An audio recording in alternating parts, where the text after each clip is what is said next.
Estimadas hermanas y hermanos, es una gran alegría estar juntos nuevamente. Iniciamos ahora el segundo año del curso de Filocalía. En 2021 haremos 2 módulos de 20 clases cada uno y una clase final hacia el mes de diciembre a manera de repaso o de síntesis. Sean bienvenidos todos, especialmente aquellos nuevos participantes que se han sumado recientemente.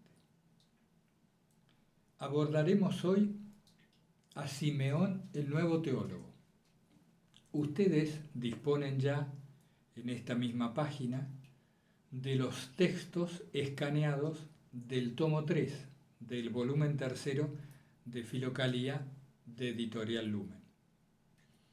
Está allí también un audio, hemos leído la introducción que hace la editorial sobre Simeón, que es un buen resumen, una buena síntesis desde nuestro punto de vista.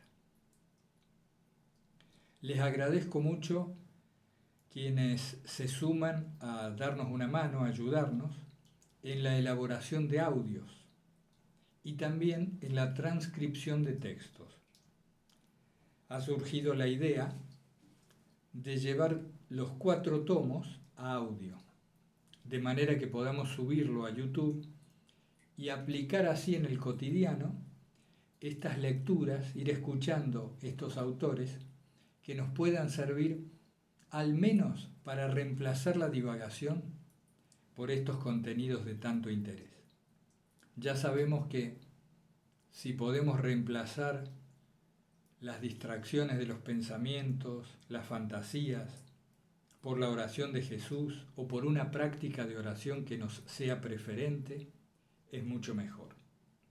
Pero si no, al menos, escuchar estas lecturas nos ha resultado de mucha utilidad personalmente y creemos que puede servir a todos y a otras personas también en Internet.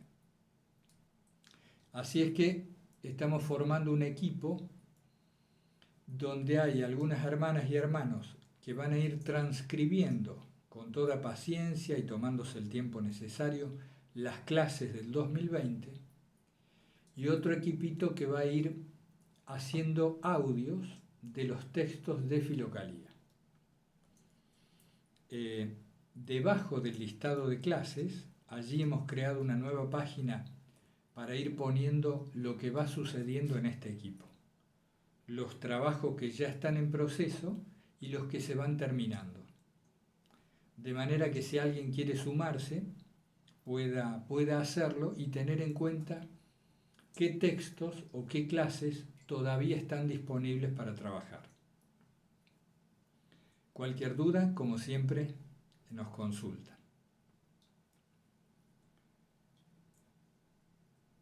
Bueno, vamos al punto. Vamos con Simeón, el nuevo teólogo. El primer aspecto que se destaca es el tema de la fe.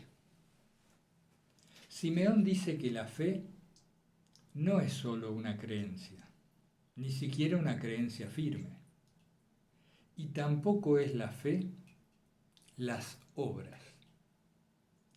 La fe de la que habla Simeón es una fe eminentemente práctica. ¿Qué es una fe práctica? Es aquella en que la creencia se ajusta coherentemente a la conducta. Debiéramos decir al revés.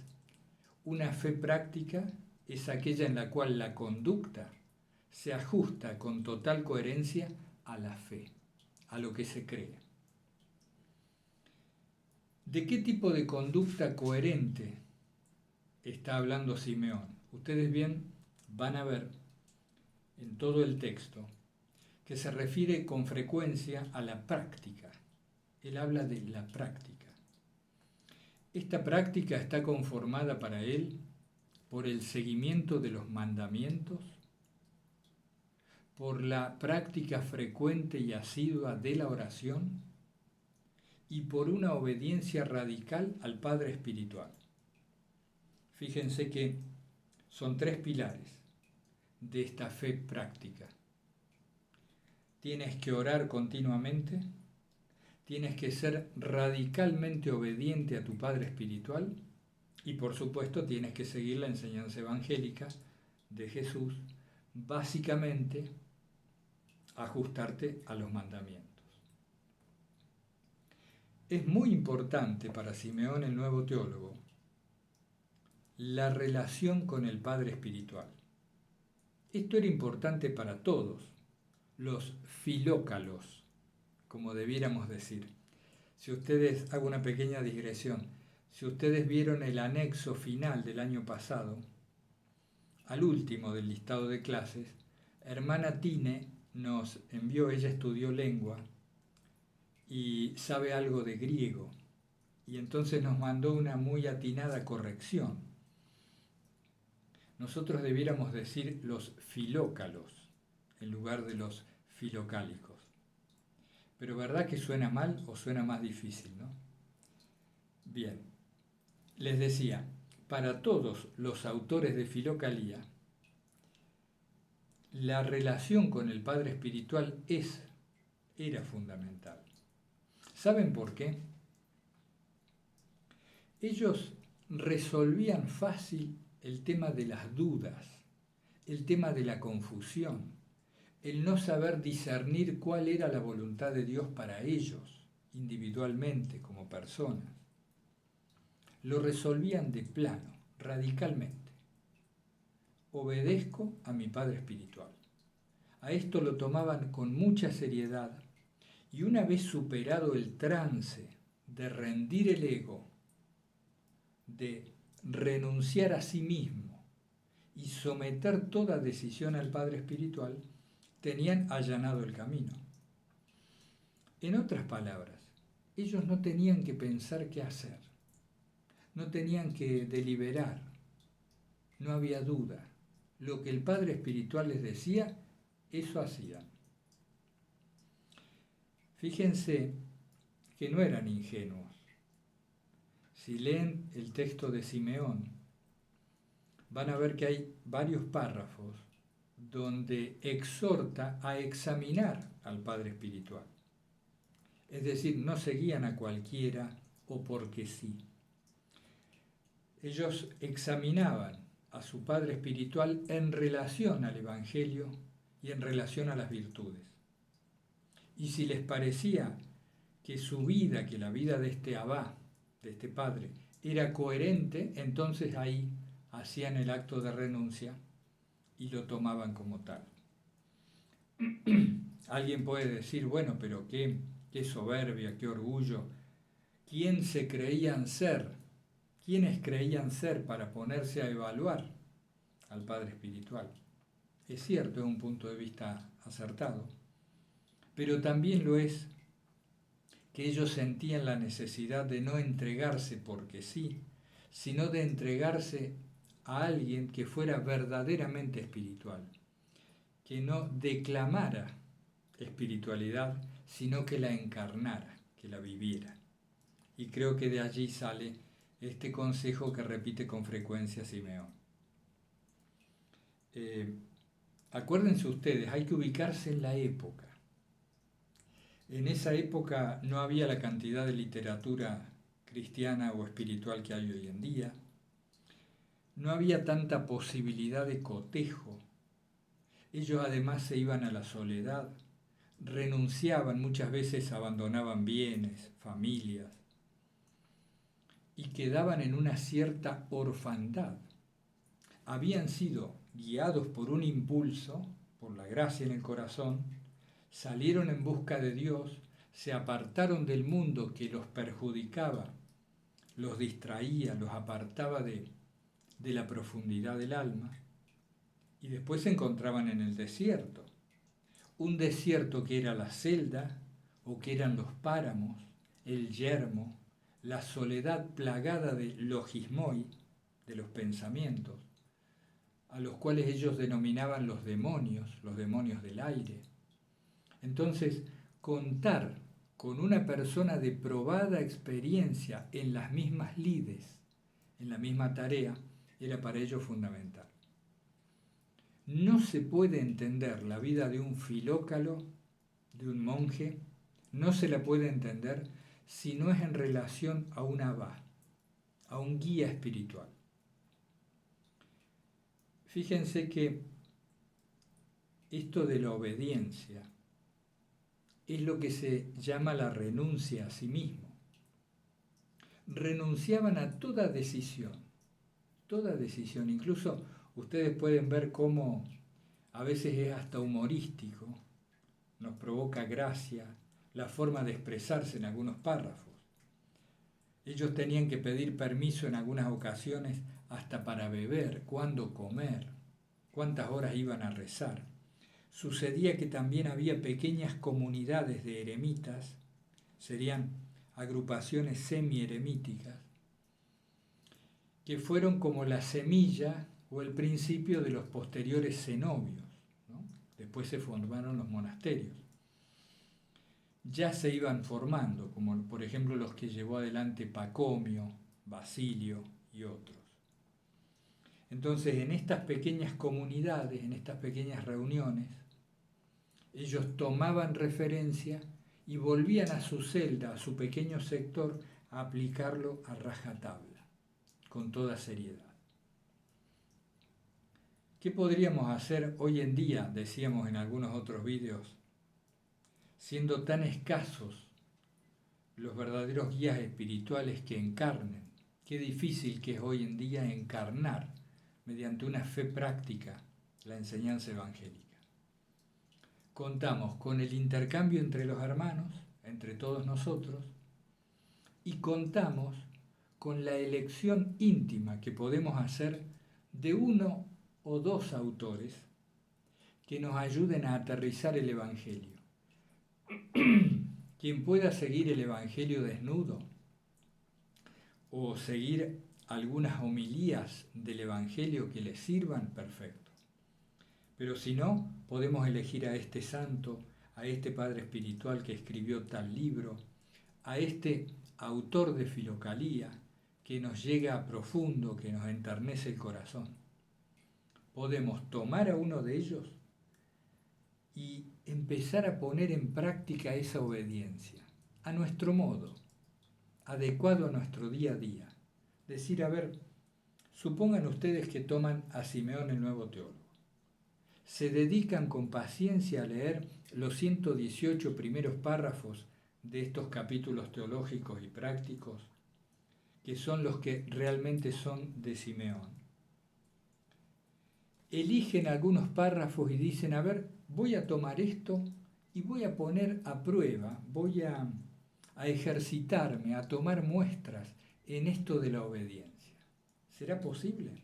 Bueno, es una manera, es un modo que tenemos hoy en día de traer filocalía a nuestra casa, a nuestro cotidiano. O el monje que les guste, el santo que les guste. Pero es muy conveniente tener una referencia cierta, clara y simple. Ahora continuamos. Hay un aspecto importante con esto de la coherencia. La coherencia de vida, es decir, ese vivir de acuerdo a lo que comprendemos. Este aspecto importante que quería destacarles es el siguiente. Habitualmente una persona inicia un camino espiritual movido por un cierto ardor del corazón, por un fervor, un impulso de la gracia que nos lleva a admirar, por ejemplo, a Jesús, a un santo, a un autor, a un género de vida que se nos hace de pronto deseable. Esto nos lleva a una búsqueda y al inicio de un camino espiritual. Esta admiración hace surgir en nosotros el deseo de incorporar alguna particular virtud, de empezar a parecernos a aquello que admiramos. Esto es así de tal manera que nos lleva a modificaciones conductuales, a cambiar nuestra acción, buscando emparejarnos con ese modelo, con ese ejemplo. Pero ¿qué ocurre?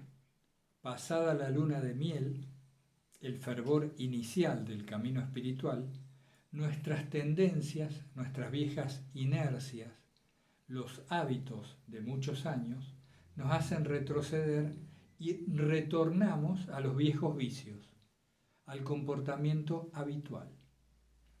Esto suele producir el abandono del sendero para muchos, o ser motivo de mucho dolor, de frecuentes caídas y de muchas idas y vueltas, hasta que se vuelve a sentir el ardor en el corazón, la gracia vuelve a inflamarnos y de vuelta se reinician los intentos.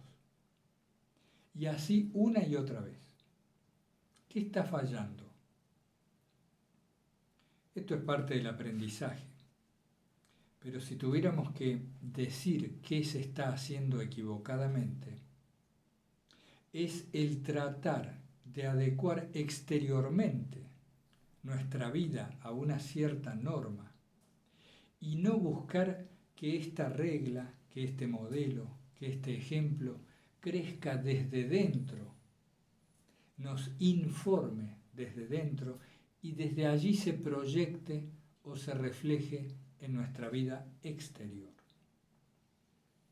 Solo comprendiendo los motivos profundos que llevan a ese santo, a ese autor o a ese modelo de conducta a ser como es, comprendiendo los motivos profundos, es como nosotros podemos naturalmente, por decir así, transformar nuestra conducta y alinearla con ese ideal que perseguimos. Veamos un ejemplo. Supongamos la convivencia con alguien que naturalmente no nos resulta agradable. Esto es muy común también en los monasterios, en las congregaciones, los cenobios, pero también en cualquier familia. A veces la situación económica actual hace que vivan juntas personas que de por sí no lo harían. Si tuvieran los medios, vivirían separadas. Entonces, vivimos con alguien que nos produce fastidio, que automáticamente detona en nosotros la queja, el desagrado, la crítica interior. Nuestro ánimo en presencia de esa persona se vuelve avinagrado. Automáticamente se nos enturbia el ánimo.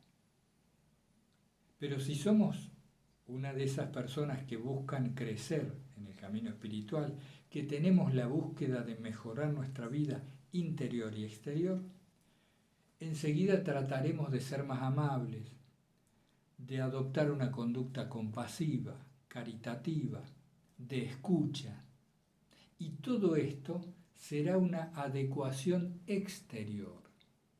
No hablo de hipocresía, hablo de una buena intención, pero haciéndonos fuerza a nosotros mismos para ser mejores cristianos en nuestros modos. Pero esto no es amar al prójimo, es ser más amables, hasta condescendientes a veces, pero no es amar al prójimo. ¿Cómo se hace entonces? Para que la conducta exterior que empezamos a adoptar sea coherente con la interior, vayan en resonancia, o que lo de afuera sea un reflejo verdadero de lo de adentro. Tenemos que comprender que esa otra persona, el semejante, está existiendo allí también porque Dios lo permite o porque es la voluntad de Dios, como querramos verlo. Así como toda situación ocurre porque Dios lo permite o porque Él manifiestamente la pone ante nosotros para nuestra elevación espiritual, del mismo modo, la existencia de ese otro o de ese aparente otro está allí por alguna razón cargada de sentido y significado, aunque yo no pueda verlo. Pero debo asumir que si existe, por algo es. Y ese por algo es la voluntad de Dios. Con reflexiones y comprensiones de este tipo, se hace más fácil luego que la conducta exterior sea más bondadosa, sea adecuada al trato cristiano, o nos volvamos más cercanos emotivamente a ese prójimo que está cerca nuestro. Con este ejemplo quiero mostrar la diferencia entre una mera adecuación de la conducta externa y un cambio de la conducta que viene informado desde una comprensión interior. Volviendo un poco al tema del Padre Espiritual que hablábamos minutos atrás, si nosotros pudiéramos tomar todo acontecimiento, todo suceso, cualquier ocurrencia, como venida de Dios, que así efectivamente es, y responder en consecuencia, como si le respondiéramos a Él cara a cara, no necesitaríamos ningún guía espiritual ni ninguna orientación. Pero como no es el caso, nos viene bien tener referencias muy aterrizadas, muy concretas para la vida cotidiana en nuestra práctica. Recuerden esto, Simeón dice, a ver cómo dice exactamente la nota, la práctica nos lleva a la gracia perfecta. ¿Cuál es la gracia perfecta? Hacernos conscientes de la presencia divina en el corazón. La práctica lleva a la gracia perfecta. ¿Cuál es la gracia perfecta? Hacernos conscientes de la presencia divina en el corazón. Fíjense que no dice traerlo a Dios al corazón, abrirle el corazón a Dios, buscar... No. Ser conscientes de que esa presencia ya está. Como siempre decimos, permanecemos ajenos a la plenitud de la gracia porque nosotros nos dedicamos a atender otra cosa. En este caso, los vaivenes de la mente. Y para repetir una vez más, acuérdense lo que decíamos al principio. ¿En qué consiste para Simeón, el nuevo teólogo, la práctica? En seguir los mandamientos, en la oración incesante o frecuente y en la obediencia radical al Padre Espiritual. Bien. ¿Qué más? Hay un punto que tiene que ver con lo maquinal en nosotros, con lo automático, con lo que nos sucede sin intermediación de voluntad alguna. Desde que abrimos los ojos hasta que los cerramos. ¿Qué nos ocurre, hermanas y hermanos? Que somos egoístas. ¿Qué quiere decir? ¿A qué nos referimos? No lo estamos enfocando ahora en esta ocasión como algo moral. Estamos hablando más bien de un emplazamiento, de una ubicación. ¿Qué quiere decir ser egoísta? Quiere decir que el centro del universo soy yo. Desde que abro los ojos hasta que cierro los ojos en el descanso nocturno, lo único que me importa soy yo. Eso es lo que se llama egoísmo. Es algo mecánico, automático, maquinal que nos ocurre a todos. Esto nos ocurre en parte, en gran parte, por los condicionamientos del cuerpo y de la mente, que están impulsados a la sobrevivencia.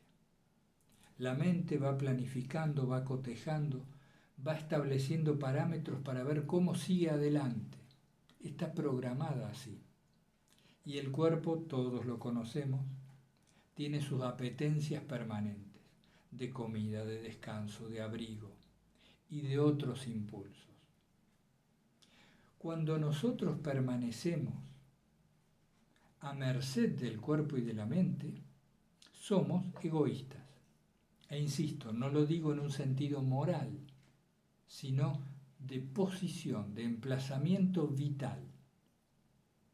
nos preocupamos solo de la materia, de este cuerpo y de la mente que también deriva de la materia, en este caso, del funcionamiento cerebral.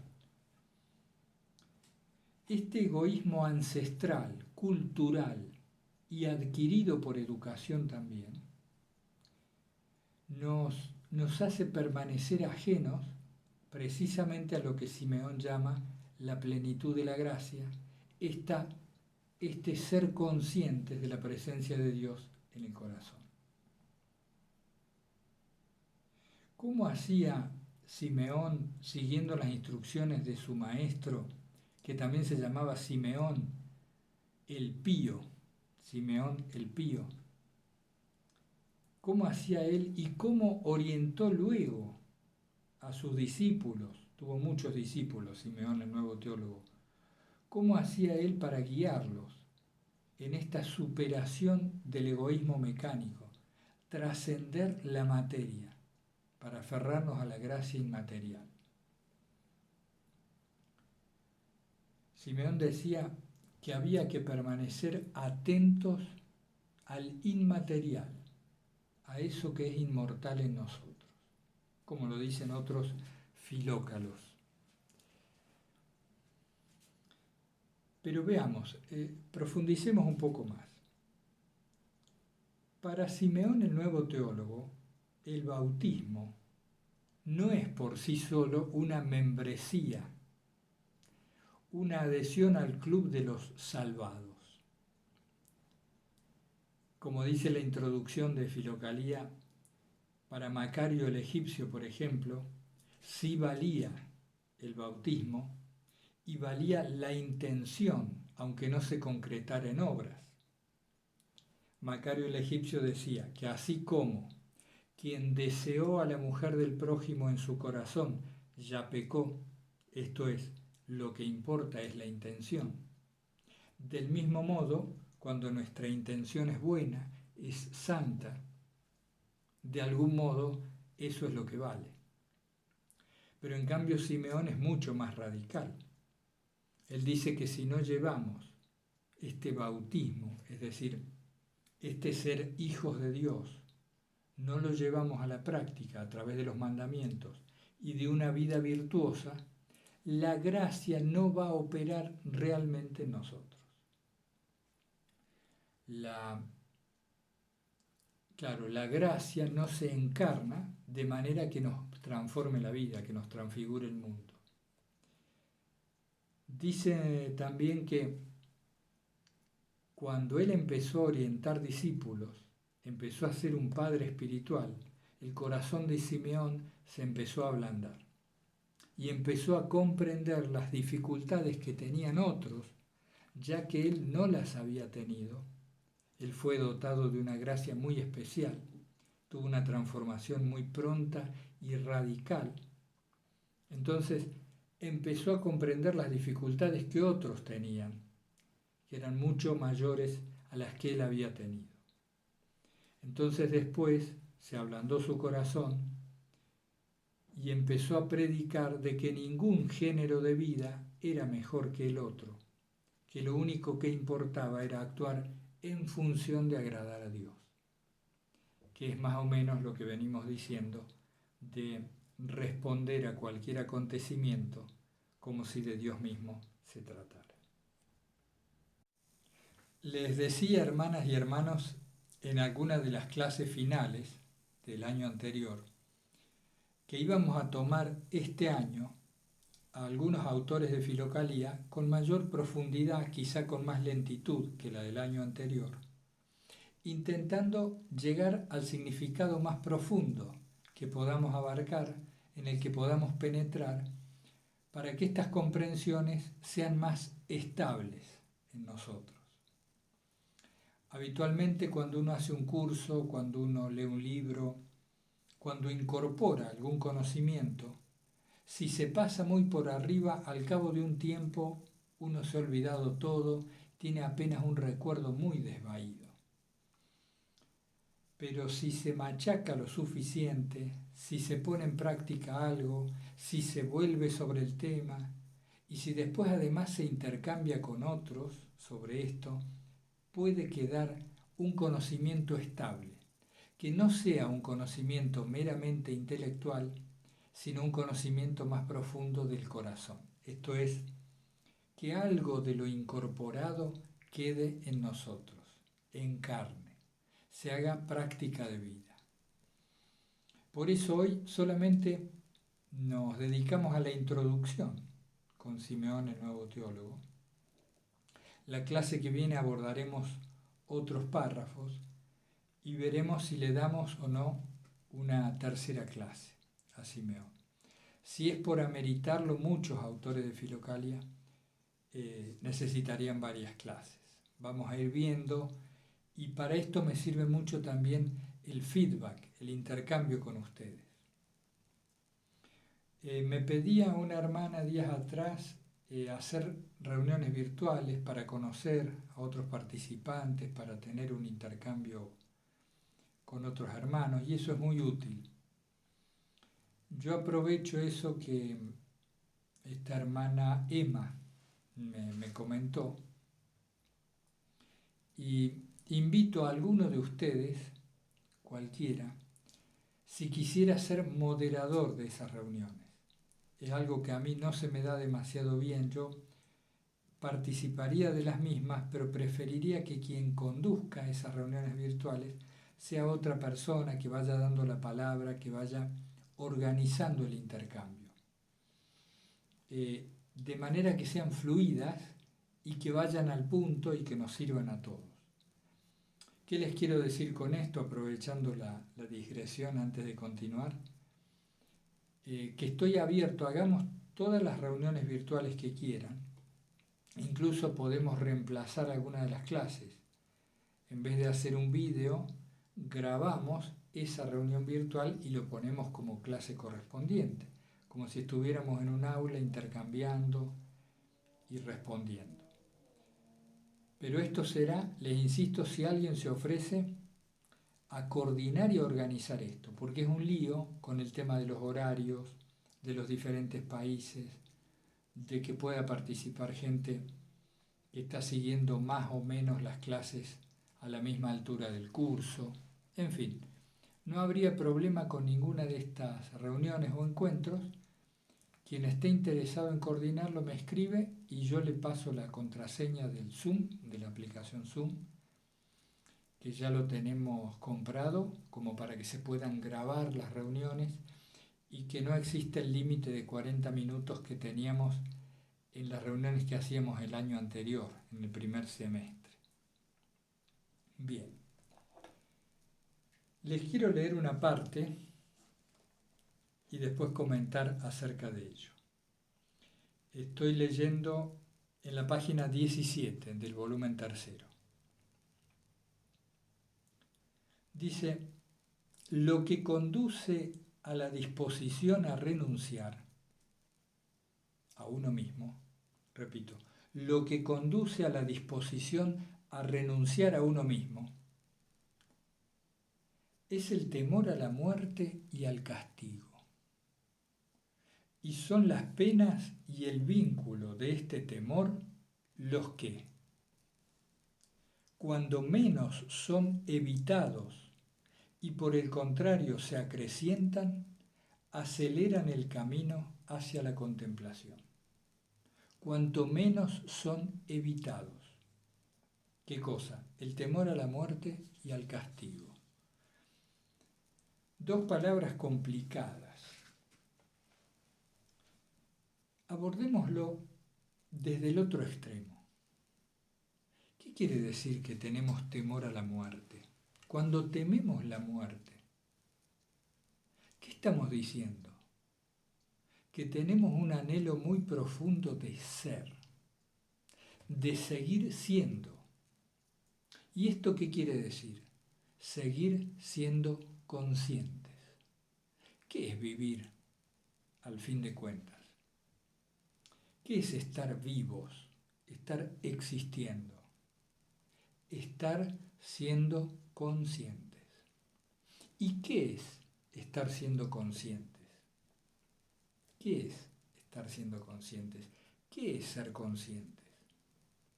Es sentirnos un sujeto que percibe, que está constantemente conociendo. Hay un sujeto que está atento a objetos de percepción. En principio, vamos de a poco, en principio, eso es para todos nosotros ser conscientes. Y parece ser que tenemos un deseo, un vínculo, un anhelo muy profundo de permanecer siendo conscientes. Esto es vivos, de estar vivos. Y por eso parece ser que nos resistimos tanto a morir. Por eso el temor a morir. Cuando nosotros relacionamos, identificamos el estar conscientes, atentos, conociendo, percibiendo a un cuerpo, cuando relacionamos la conciencia a la vida material del cuerpo, surge el temor a la muerte. Porque claro, el cuerpo parece tener un final. Así como parece tener un principio en el nacimiento, parece que termina, que el cuerpo se degrada, la materia se disuelve. Entonces, este temor a la desaparición de la conciencia, que es finalmente lo mismo que decir el temor a morir, es el principal impulso que Dios nos ha dado en la vida para despertar espiritualmente. Si no tuviéramos este temor a la muerte, o dicho en otras palabras, si no existiera la finitud de la materia, no existiría ningún impulso hacia el espíritu, hacia lo inmaterial, hacia eso que es nuestra esencia, el Hijo de Dios que somos. Entonces dice Simeón, el nuevo teólogo, que este temor a la muerte, a la desaparición de la conciencia, traducimos nosotros,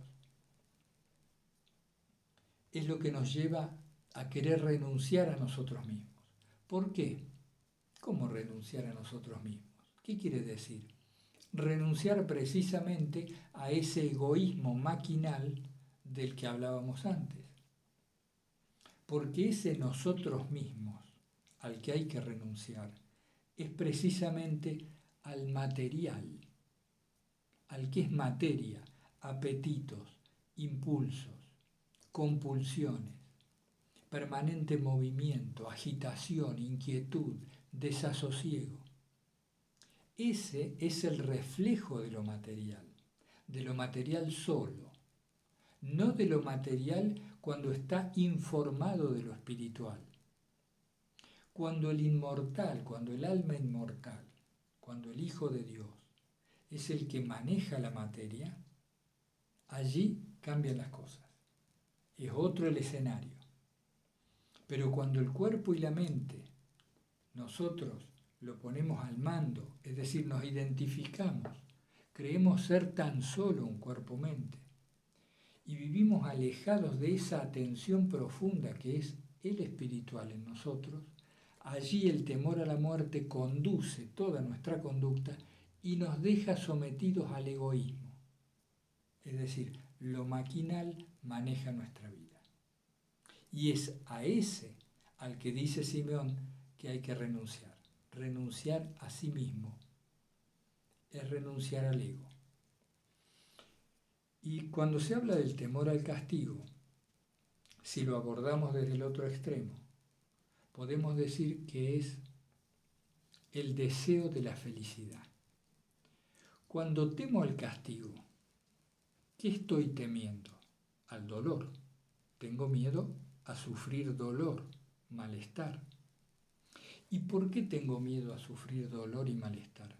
Porque hay un anhelo inscripto en el corazón humano de felicidad.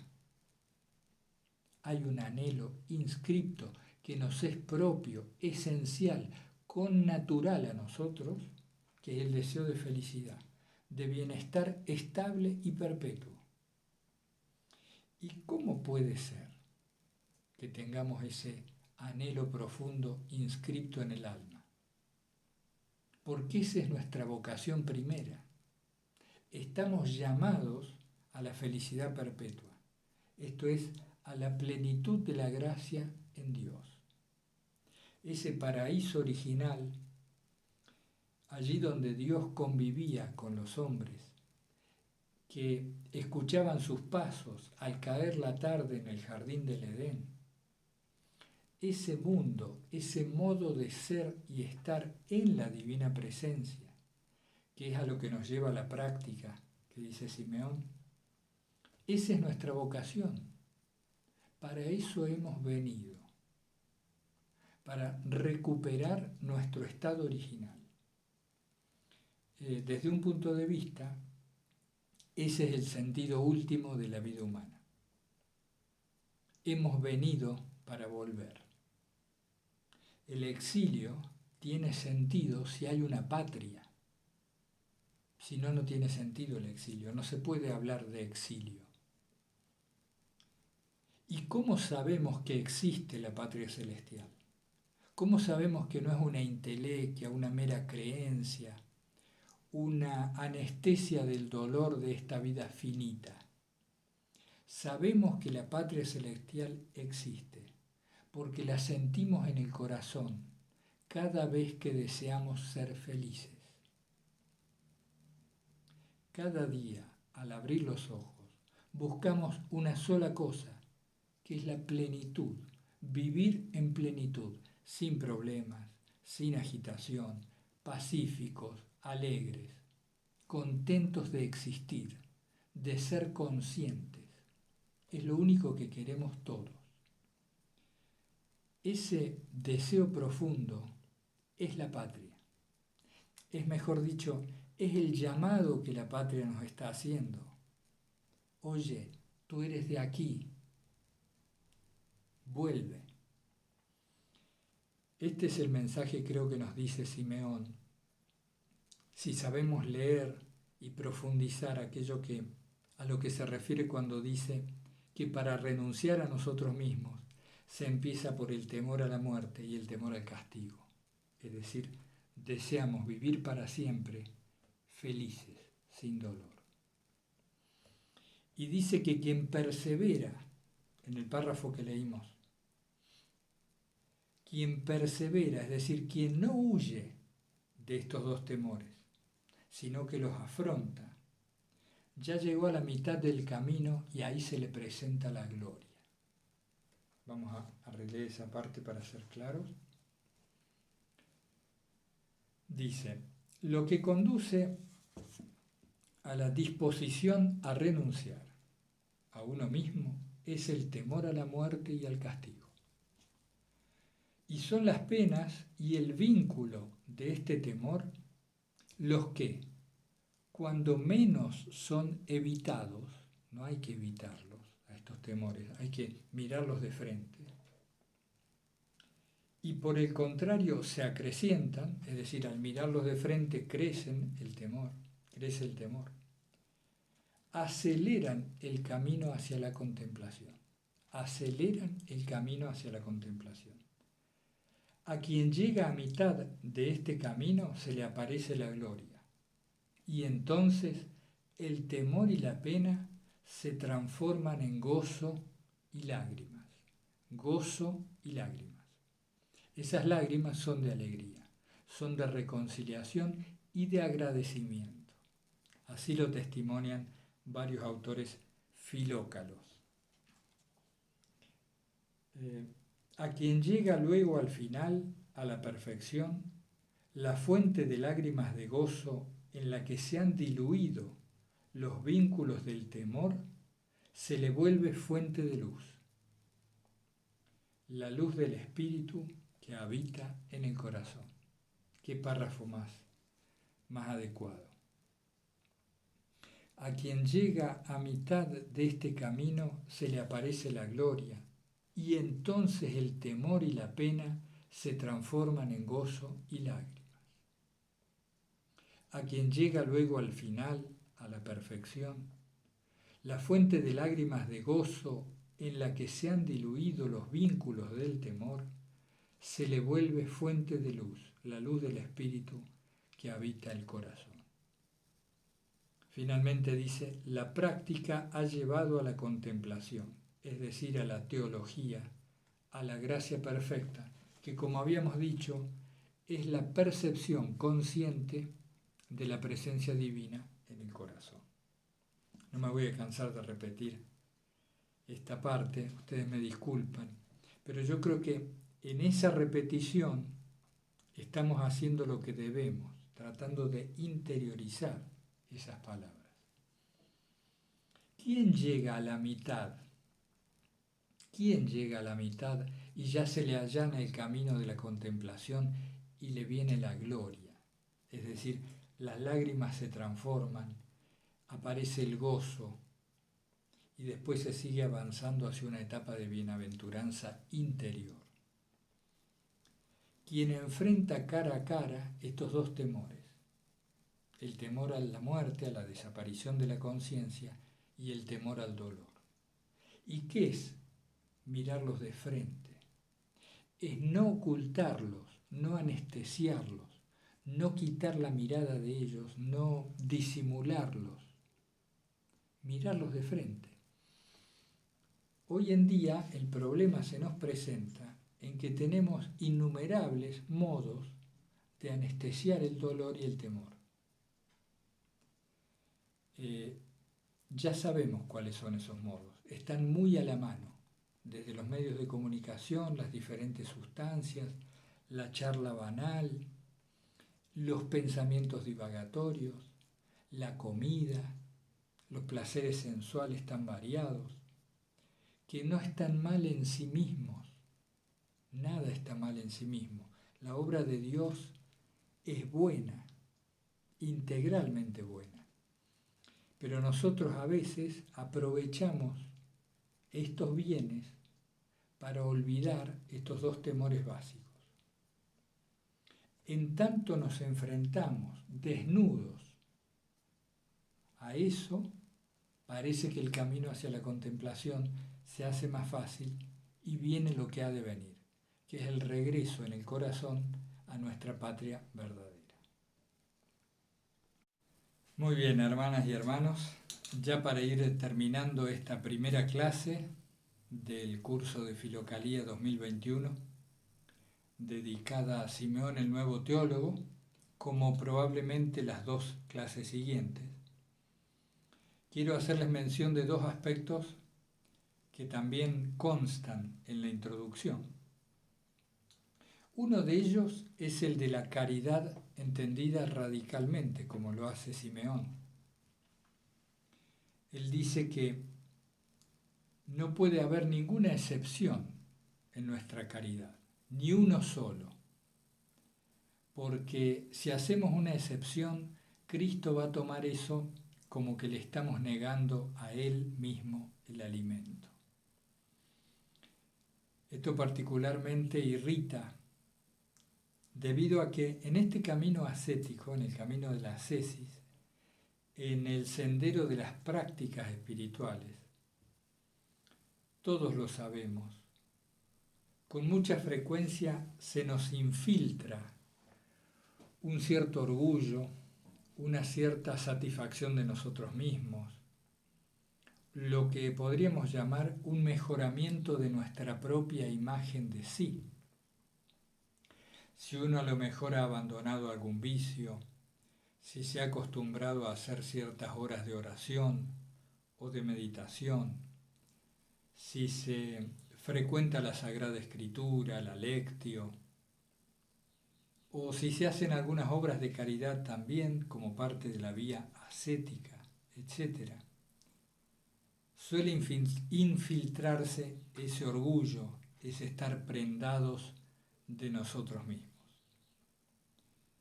Y por eso con mucho tino, con mucho acierto, quizá derivado de su conocimiento del alma humana a través de sus discípulos, Simeón dice que no puede faltar uno solo a nuestra acción caritativa, porque ese uno solo que dejamos de lado le quita mérito a todo lo demás. Es de mucho interés profundizar en eso. También es frecuente que se hable de que estos monjes, estos eremitas, como por ejemplo San Antonio el Grande, que fue recordado ahora el 17 de enero, su festividad, estos monjes lo dejaban todo, vendían sus bienes, lo daban a los pobres y lo dejaban todo. El sentido espiritual también de dejar los bienes o de vendió todos sus bienes y se lo dio a los pobres, tiene mucho que ver con dejar de lado las apetencias de lo más periférico de nosotros, de dejar nuestros gustos, nuestras preferencias y someterlas a eso que Dios nos va presentando en el día a día y a actuar atentos a su presencia. No es un tema para mortificarse, sino más bien un tema para atender, para observar, para evaluar este tema de la caridad y el abandono de las propias preferencias relacionado a la caridad. Pero insisto, no tiene utilidad lo que es forzado, lo que es para adecuarme exteriormente a un ideal. Tiene sentido lo que es comprendido. Veamos si podemos ir avanzando en esto progresivamente. Al principio del curso, el año anterior, decíamos que intentaríamos buscar alguna ejercitación mínima que pudiéramos extraer de estas lecturas. ¿Qué les parece este tema? Utilicemos a Simeón, esta clase, las que vienen sobre Simeón, utilicémosla para prestar atención a este último aspecto que destacamos. Más allá de mi ascesis, más allá de mi estudio, de mi asistencia a la Eucaristía, de las oraciones que hago, de la obediencia que pongo en práctica si soy un consagrado, etc. Más allá de todo eso, ¿dónde fallo en la caridad? Esto es, ¿dónde falla mi amor? ¿Dónde está ese uno solo, esa excepción que le quita todo el mérito a los demás?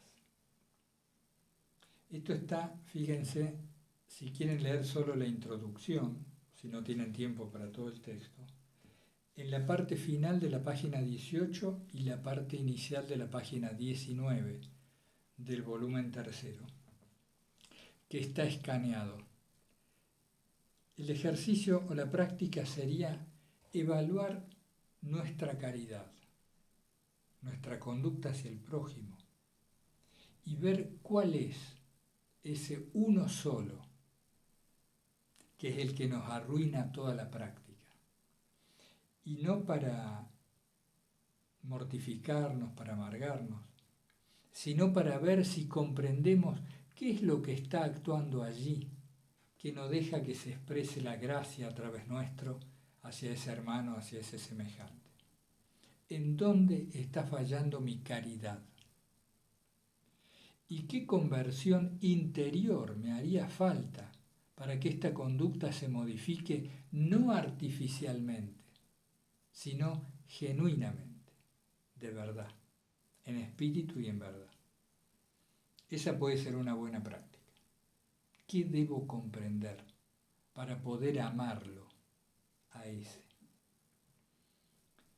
Bien, finalmente, Simeón suscitó controversia porque él decía que si uno oraba incesantemente, ya no era necesario, por ejemplo, que asistiera a los oficios de la comunidad donde uno se encontraba.